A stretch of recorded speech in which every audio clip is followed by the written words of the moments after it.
E aí, povo de Deus, a paz do Senhor Jesus para todo mundo aí. Espero que vocês estejam todos bem, com saúde, paz, em nome de Jesus. E no vídeo de hoje nós iremos aí dar continuidade no livro de Isaías, capítulo 35.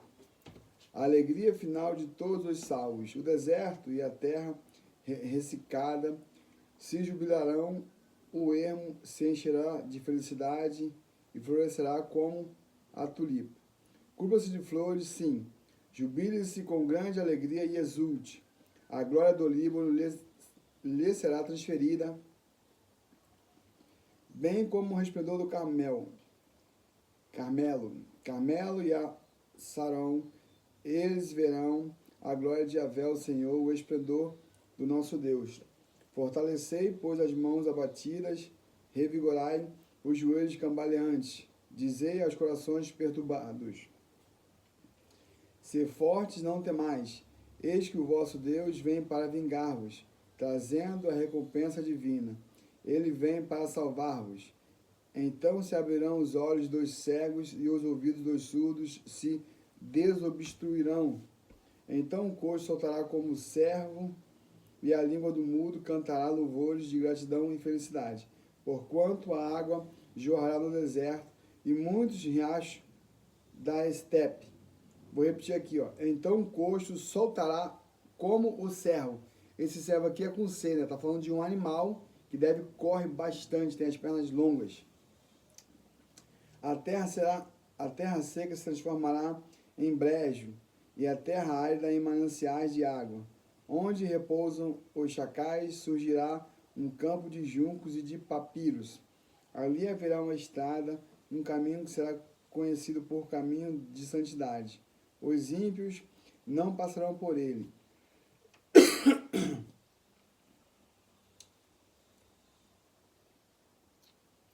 Servirá tão somente aos que são do caminho. Os ímpios e insensatos escolherão não seguir por ele. Ali não haverá leão algum, nenhum animal feroz passará por ele. Nenhum deles se verá por ali. Só os redimidos andarão por ele. E todos quanto Yahvé resgatou voltarão. Então em Sião, com hinos de júbilo duradouro, felicidade coroará sua cabeça. Gozo e alegria se apoderarão deles, e a tristeza e o lamento cessarão completamente. Senaqueribe invade Judá. Isaías 36. No 14º ano do reinado de Ezequias, Senaqueribe, rei da Síria, atacou todas as cidades fortificadas de Judá e se apossou delas. Então, Dilax, o rei da Síria, mandou seu comandante em chefe com um grande exército a Jerusalém ao rei Ezequias.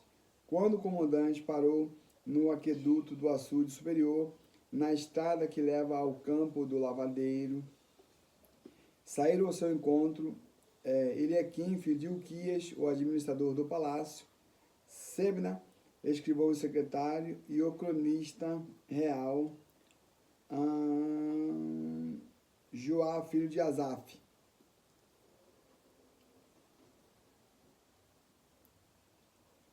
Então, Ravajaque afronta Ezequias. Eu estou aqui demorando a ler, porque me parece que está escrito em hebraico, né? Eu não sou muito bom em hebraico, não. Eu só fiz nada. Ravishak, deve ser isso. Ravishak afronta Ezequias. Então Ravishak, o comandante do campo, lhes questionou: dizei a Ezequias, assim diz o grande rei, o rei da Síria, que confiança é essa em que te apegas? Digo, teu conselho e poder para a guerra são palavras vazias, sem sentido. Em que confias para que rebelares contra mim? Tu confias no Egito? Aquela cana esmagada que penetra e fura a mão de quem se apoia nela. Assim é o faraó, rei do Egito, para com todos os que confiam nele. Contudo, se declarares, confiamos em Yahvé, nosso Deus, porventura esse Deus não é aquele cujos altos santuários e altares Ezequias removeu, alegando a Judá e a Jerusalém. Deveis adorar aqui diante deste altar? Ora, faz agora um acordo com o rei da Síria, meu senhor. Eu te darei 2.000 cavalos, se é que tens cavaleiros para todos eles. Assim como poderás resistir a um só príncipe dos menores servos do meu senhor, se confias que o Egito vos proverá carros e cavaleiros? Além de tudo, pensas que vim destruir esta terra sem Yahvé? Ora, foi o próprio Eterno que me ordenou: sobe contra essa nação e a extermina. Então Eliaquim, Sebna e Joá responderam ao comandante: pedimos que fale com os teus servos em aramaico, porquanto o compreenderemos bem. Não fales conosco em hebraico, pois deste modo o povo que está sobre os muros ficará sabendo de toda a nossa conversa. Entretanto, o comandante lhe respondeu: porventura meu senhor me mandou fazer essa declaração somente ao teu senhor e a ti, e não aos homens que estão assentados sobre o muro da cidade, que juntamente convosco terão que comer o próprio excremento e beber a própria urina? Em seguida, o comandante se colocou em pé e ergueu a voz para que todos o ouvissem, declarando em hebraico: ouve, pois, as palavras do grande rei, do rei da Síria. Assim diz o rei: não deixeis que Ezequias vos engane, porque ele não será capaz de vos livrar do mal. Nem deixeis que Ezequias vos faça confiar em Yahvé, alegando: o Eterno certamente nos salvará, e esta cidade não será entregue nas mãos do rei da Síria. Não deis ouvidos a Ezequias, porque assim diz o rei da Síria: fazei a paz comigo e vinde a mim, e assim como cada um da sua videira, da sua figueira, e beba cada um da água da sua cisterna, até que eu venha e vos leve para uma terra semelhante à vossa, terra de trigo e de vinho, terra de pão e de vinhas. Não deixeis que Ezequias vos iluda, afirmando: Yahvé nos salvará de todo mal. Porventura os deuses das nações puderam livrar suas terras das mãos do rei da Síria? Onde estão os deuses de Amate e de Arpade? Onde estão os deuses de Sepharvaim? Por acaso eles livraram Samaria da minha mão? Quem dentre todos os deuses dessas nações conseguiu livrar a sua terra? Como então Yahvé poderá salvar Jerusalém das minhas mãos? O povo, porém, ficou em profundo silêncio e nada respondeu, pois o rei dera esta ordem: não lhes deis respostas. Então o administrador do palácio, Eliaquim, filho de Uquias, o escrivão e secretário Sebna, e o cronista e arquivista de real Joá, filho de Asaf, com as vestes rasgadas, foram contar a Ezequias o que proclamara o comandante assírio.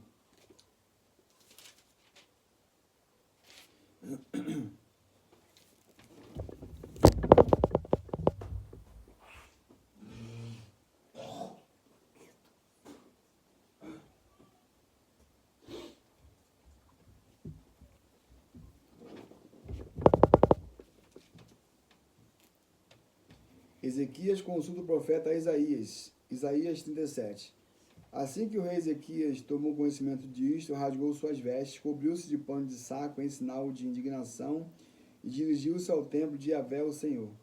Em seguida enviou o administrador do palácio, Eliaquim, o secretário Sebna, os chefes e anciões entre os sacerdotes, todos vestidos de pano de saco, a fim de consultarem o profeta Isaías, filho de Amós, os quais lhe transmitiram a seguinte mensagem real: eis o recado de Ezequias. Esse dia é um dia de profunda aflição, de castigo severo e de grande humilhação. Em verdade, os filhos chegaram a ponto de nascer, mas não há força para lhes dar a luz. Esperamos que Yahvé, o teu Deus, tenha ouvido as palavras do copeiro Mó, o comandante enviado pelo rei da Síria, seu senhor, para insultar e zombar do Deus vivo, e que o Eterno, o teu Deus, o castigue por sua atitude e pelas palavras proferidas. Sendo assim, eleva, pois, uma oração em favor do resto de Jerusalém, que ainda sobrevive.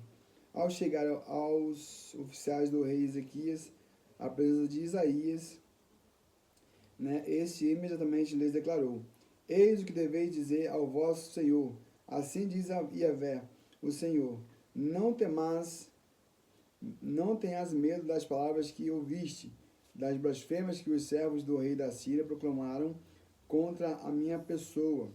Eis que enviarei sobre ele um espírito para que, quando ouvir uma certa notícia, retorne à sua própria terra, e ali farei com que seja exterminado a fio da espada. Quando o comandante em chefe souber que o rei da Síria havia partido de Lax, partiu e encontrou o rei lutando contra Libna. Então o rei recebeu uma notícia: Tiraca, rei de Cuxi, Etiópia, está caminhando e vem lutar contra ti. Assim que ouviu isso, enviou mensageiros a Ezequias para ameaçá-lo, dizendo: Assim direis a Ezequias, rei de Judá: Não enganes quando o teu Deus em quem confias dizer: Jerusalém não cairá nas mãos do rei da Síria. Certamente estás bem informado sobre o que os reis da Síria fizeram a todas as terras, arrasando-as totalmente. E imagines tu que poderás escapar? Porventura, os deuses das nações que meus antecessores exterminaram conseguiram salvá-las? Gozã, Arã e Rezeferem, e os descendentes de Éden que vivem em Tessalá? Ora, dizei-me onde está agora o rei de Amate, e o rei de Arpade, e o rei da cidade de Sefarvaim, Rena e Iva. Eis a oração do rei Ezequias. Assim que recebeu a carta das mãos dos mensageiros e a leu, imediatamente subiu ao templo de Yahvé, abriu novamente diante do Eterno e expressou ao Senhor a seguinte oração: Ó Senhor, Deus dos exércitos, Deus de Israel, tu que estás em teu trono real, acima de todos os querubins, só tu és Deus, e todos os reinos da terra tu formaste os céus e a terra. Ó Yahvé, amado, inclina teu ouvido ao meu clamor e atende a esta oração. Abre os teus olhos e contempla o teu servo. Observa as palavras com que Senaqueribe veio afrontar o Deus vivo. Yahvé, é verdade que os reis da Síria têm exterminado todas as nações, devastado suas terras. Tomaram os deuses cultuados por estes povos e os atiraram no fogo, destruindo-os por completo. Pois, na verdade, tais deuses não passam de madeira e pedra, esculpidos com arte por mãos humanas. Agora, pois, ó Yahvé nosso Deus, eterno, livra-nos das mãos dele, para que todos os reinos da terra saibam que só tu, Yahvé, és Deus. Deus consola em forma de poesia. Em seguida, Isaías, filho de Amós, mandou esta mensagem a Ezequias: Assim diz Yahvé, o Deus de Israel: A quem oraste por causa das nações, das ameaças? Se Senaqueribe, rei da Síria. Esta é a palavra que o Senhor determinou contra ele. A virgem cidade de Sião, te despreza e ri de ti. A filha de Jerusalém maneia a cabeça por detrás de ti. De quem zombaste? A quem afrontaste? E contra quem blasfemaste? Contra quem levantaste a voz e ergueste os teus olhos arrogantes? Ora, contra o Altíssimo de Israel. Afrontaste o Eterno por meio de teus mensageiros ao proclamarem: Com inúmeros carros de guerra subi os mais elevados e inóspides cumes do Líbano. Derrubei os meus cedros mais nobres e robustos, os seus mais altos pinheiros. Entrei em suas regiões mais distantes, no melhor de seus bosques, na parte mais fértil de suas florestas. Em terras estrangeiras cavei muitos poços e bebi de água puras e cristalinas. E com as solas dos meus pés sequei todos os ribeiros do Egito. Ora, não foste informado de que há muito tempo eu tracei esse desígnio e que já desde a antiguidade o havia determinado? Mas agora eu o executo e serás tu quem transformará as cidades fortificadas em pilhas de escombros. Por isso os seus moradores, tendo pouca força, andarão apavorados e humilhados. Tornaram-se como a erva do campo e como a relva verde, e como o mato dos telhados ou de um campo que se queima antes de amadurecer. Mas eu conheço todos os teus movimentos, o teu sentar, o teu sair, o teu entrar, o teu ódio contra a minha pessoa. E por causa do teu furor contra mim, e porque a tua arrogância chegou aos meus ouvidos, atirarei meu anzol no teu nariz e o meu freio à tua boca, e te forçarei a voltar pelo caminho por onde vieste. E este será o sinal: este ano comerás o que nascer espontaneamente. No segundo ano, o que brotar de grãos caídos. Mas no terceiro ano, semeia e colhe, planta vinha e come os seus frutos. Pois o remanescente da casa de Judá, que permanecer com vida, lançará raízes fortes na terra e produzirá frutos em abundância nos seus muitos ramos. Porquanto Jerusalém brotarão sobreviventes e o remanescente do monte Sião. O zelo de Yahvé do Senhor dos Exércitos realizará esta obra maravilhosa, né? Quanto ao rei da Síria, eis o que diz Yahvé o Senhor. Ele de modo algum adentrará nessa cidade e não conseguirá atirar contra ela uma só de suas inúmeras flechas.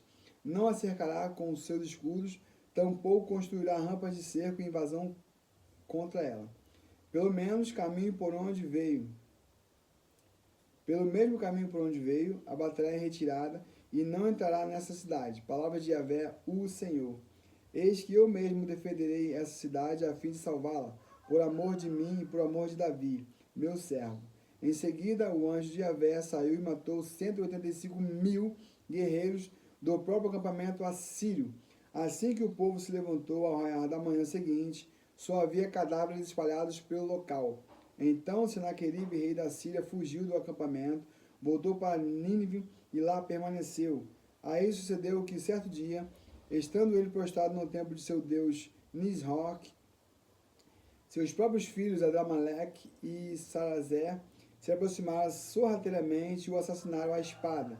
Então fugiram para a terra de Ararat, e seu filho chamado Esaradom assumiu o trono da Síria como seu sucessor.